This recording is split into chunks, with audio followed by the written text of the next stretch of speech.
You're watching Day or Night X. X is for exotics, and this is the very first vlog that's going to feature my very first carpet python. And I'm very happy and excited to bring this video to you finally. It's been almost a half a year since I've had this guy. I've had him for 5 months, and I've been learning from him and trying to learn as much as I can. He is my very first carpet, very different from corn snakes and ball pythons and garter snakes, which is pretty much what I've owned in the past. So wanted to branch out, obviously, and carpet pythons have always been an interest to me, exactly almost equal to the interest as ball pythons have been for me. But I got lucky with this one, as I'll explain in the vid, and as we get through almost a week's worth of footage featuring this animal. Hopefully that comes across my passion for how much I love carpet pythons and how beautiful they are. And this is the first of many, so let's hop into this video right now.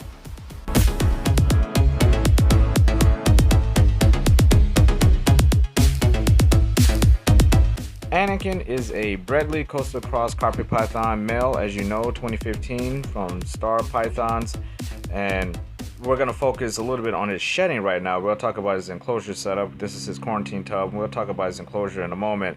But as his sheds go, he doesn't really like it very moist in there. I missed it occasionally, but he really doesn't like it all that much. He likes it a little bit more on the drier side, but his sheds have been fine. This is the second time he's shed in my care, and he's had an excellent shed both times. His hide is really the only time he goes into his hide, I should say, is when he's about to shed, or after he's finished a meal. And usually after he's finished a meal, he'll go in and hide for a little bit, and once it's digested completely, then he'll come back out and kind of do his thing again. But his sheds have been, I mean, they've been fine. Can't complain about that at all whatsoever. Like I said before, doesn't like it overly moist in there. I notice he'll kind of get a little bit more active as if he's annoyed in this enclosure. And like I said, we'll go into more detail about his enclosure in a moment. But him being on the dry side, I was a little concerned that he wouldn't have proper sheds and it would get a little messed up in there for him. But he has a big water bowl in there. He has a nice warm side and a cool side in there. And so far the sheds have been working perfectly, even though he likes a little drier. Before we continue on with this video, I wanted to give a huge, well-deserved shout out to one of my best friends and one of my good friends and mentors for carpet pythons for me, and that's Boxingboa. He's known as J-Boy on Facebook, but Boxingboa here on YouTube. He's a really good friend. Jay is an amazing person. If you're not subscribed to his channel, I encourage you to hop over to his channel immediately. I'll put a link in the description of his channel. Hop over there, subscribe, hit that notification button. You do not want to miss an episode from this guy. He has very unique content, and he's not afraid to take on any subject matter. His collection is by far one of the best I've seen as far as snakes go, especially carpet pythons. If you're into that, you definitely want to check him out. His wealth of information and experience is unmatched with his presentation. The way he comes at you with his information is really not much like it on YouTube. He is very unique. His personality is unique, and he is genuine. And you know my slogan, be you and be genuine. And he's about as real as they come. So that's a shout out for this guy. This video would not be possible if it wasn't for Boxingboa. Jay, thank you again for all your knowledge. I'm going to continue to pick your brain about this guy.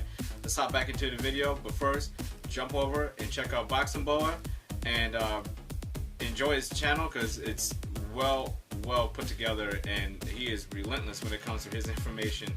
He just hits you with waves, and it's good. It's not a bad thing. It's perfect. It's exactly what the exotic pet community needs, especially when it comes to animals like boas and carpets, some of the animals that are really not covered as much on YouTube.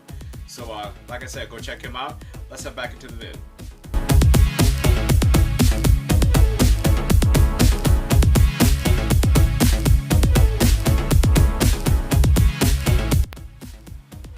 Cover where I got this animal from. I got him from the Reptile ring. I bought him in 2017. He's a 2015 Bredli coastal cross, and I really love the fact that I got this guy at the right place at the right time kind of deal. I wasn't really sure I was going to get him. I got very lucky with him, very lucky with the price. These guys are really affordable now, and he was produced by Star Pythons. If you go on the Reptile ring and you're hesitant about buying from them, trust me, you're gonna have the best experience you've ever had as far as buying any animal and having them shipped to you. Hands down, one of the best experiences, especially with getting something new like a carpet in my collection.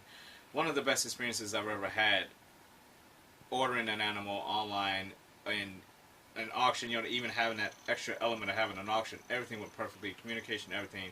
Shout out to Star Pythons, they are freaking awesome. Let's talk enclosure setup. Quarantine setup versus his actual setup. His quarantine setup, he actually loved it. There's no, and what's crazy about it is that his actual cage that I took him and put him in after he was in quarantine, it's pretty much the same setup. He just likes his quarantine cage a lot better, and I can just tell instantly he just wasn't ready to go in there. So I put him back in his quarantine. So let's check out his enclosure a little bit. I use the same bedding in all my snake cages, and that's Reptile bark. He did have a little liner of paper underneath that bark, but I ended up taking that out after he settled in a little bit. Just wanted a little extra layer, just so I can kind of see his poop a little bit better, make sure everything was good with him while he was in quarantine. Uh, he has a hide which he only uses when he's digesting his food, and when he's in shed, you actually see him in his hide later on in his vid after he's eating. And you can see here how thin he is. This is right after a shed, and he kind of got off food for almost a month. He wouldn't really take anything, and he was going into a shed, so that's fine. He started hiding, so it's a little thin here. Once he gets his meal in him, he fatten right back up. He never really refuses a meal unless he's really close to shedding. So his skin, like I said, is just a little bit thinner than he normally is, and that's probably the thinnest I've ever seen him. But he eats very, very well. I can feed him all the time, and he'll take some down. He really likes his food, obviously. He's a carpet, and he has a really nice feeding response, as you'll see later in this video. I'm going to talk a little bit about these carpet pythons and just how beautiful they are. Obviously, with me, I clearly got the animal that I wanted, but in this section, I'm just going to talk quickly about what I love about these crosses from this Bredli and this coastal cross. So not everybody's into these crosses. I am. I don't really care about hybrids, and if you think it's from one region and it shouldn't be crossed with another, and the purity of the animal, I don't really care about any of that. All I care about is what's beautiful to me, what makes a great animal. At the end of the day, no matter what it's crossed with, it's still an animal. It's a beautiful animal, just like if you have a normal ball python, a normal boa, it's still an animal. Doesn't matter what it is. So I kind of appreciate these animals for what they are, and the beauty of this animal.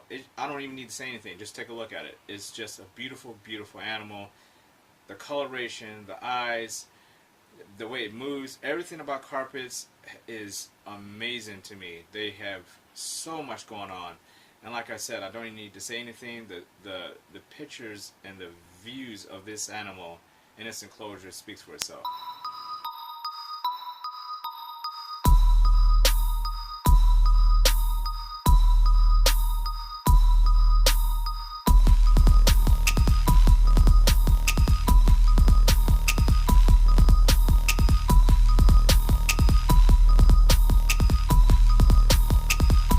As you see in this footage, his feeding response is really, really sweet, and especially when they're up on their bamboo sticks or their perches, whatever you put in there.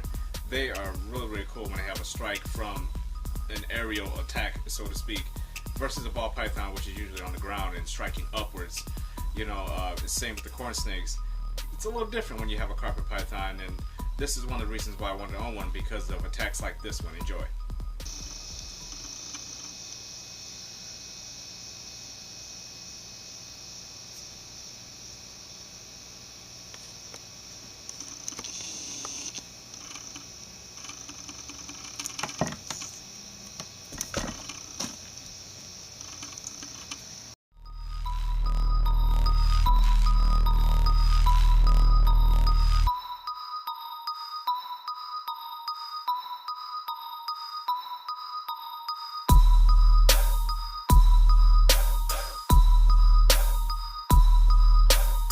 Once again, feeding this carpet is one of my favorite things to do. I actually get really excited to feed him. He has such a different response behind his attack and his strikes, which is a lot different than the ball python strikes, which are heavier, but this guy, just the blinding speed really is a magnificent thing to experience with your own eyeballs. You see it all the time on nature shows, but to see it in person over and over and over again, just seeing how much power he gets behind his strike and how quick it is, it's just an amazingly good experience. I am still working up handling with him. He is a little reluctant to want to be handled all the time, but I am working with him, and he is growing on me. You can even see in the video, he's hissing at me when I just go to touch him, but as you see later in the video, even though he's hissing, he's just scared. He's frightened, obviously. He's still, you know, I mean, he's a tiny animal compared to me, you know, so him being scared, I'm not going to rush that along. I work with him. When I need to work with him, I put the time in needed to work with him, but then I move on. I don't stress him out with it. I let him end the session, not me. I don't just sit there until I'm satisfied. I let him tell me when he's satisfied. If that's 3 minutes, it's 3 minutes. If it's 10 minutes, it's 10 minutes. If I have to go a week without handling him, that's fine. I kind of just look at him and I let his behavior dictate when he wants to be handled. And he is on me. He's starting to get used to me. And I'm starting to get used to him. We're starting to figure each other out. And that's fine. There's nothing wrong with that. There's no reason in the world to kind of rush that aspect of keeping him along. Handling him is not a priority. It's making sure that he's safe and sound. And in the future, I know he's a very laid-back carpet, and I know in the future I'll be handling him with ease. It's no big deal at all. And so right now it's a work in progress, but as far as I'm concerned, I'm happy with that progress. He's actually a very, very sweet, laid-back, at times very docile carpet, and I couldn't be happier with his temperament. Hope you enjoyed this video. This, like I said, is going to be the first of many vlogs featuring carpet pythons, not just this guy, but the ones I get in the future. They'll have their own little series, their own little episodes, so I can kind of, like I said, just kind of have a vlog on their development, and same as I do with my tarantulas and my ball pythons, I kind of segment them just so I can enjoy going back and watching them grow, as well as keeping a little bit more information, educational based videos, so they're not just me showing off the animal, but you get to see the process and you know, get to see something over like a week's time or even a month's time, or sometimes maybe even half a year, you know, because this video does incorporate a lot of things that I've learned and a lot of stuff that's happened over a few months with this carpet. So I want to do that with all the rest of the carpets I get in the future. Really enjoying this animal. It is a lot of fun raising them. It's a lot more exciting, I would have to say, than raising a ball python, just because the carpets are, their temperament and just the way they do things is a lot different, and I like that difference. Not to say I don't like what the ball pythons do, they're just not as active and interesting as the carpet python's behavior, and I'm really enjoying that. He's always doing something. He's very interesting to interact with. He's a little fun animal. Can't wait to have more. Hope you enjoyed this one. Subscribe, like, share, hit the notification button so you don't miss an episode, and I'll see you on the next one. Be you and be genuine. Take care. Be safe. See you next time.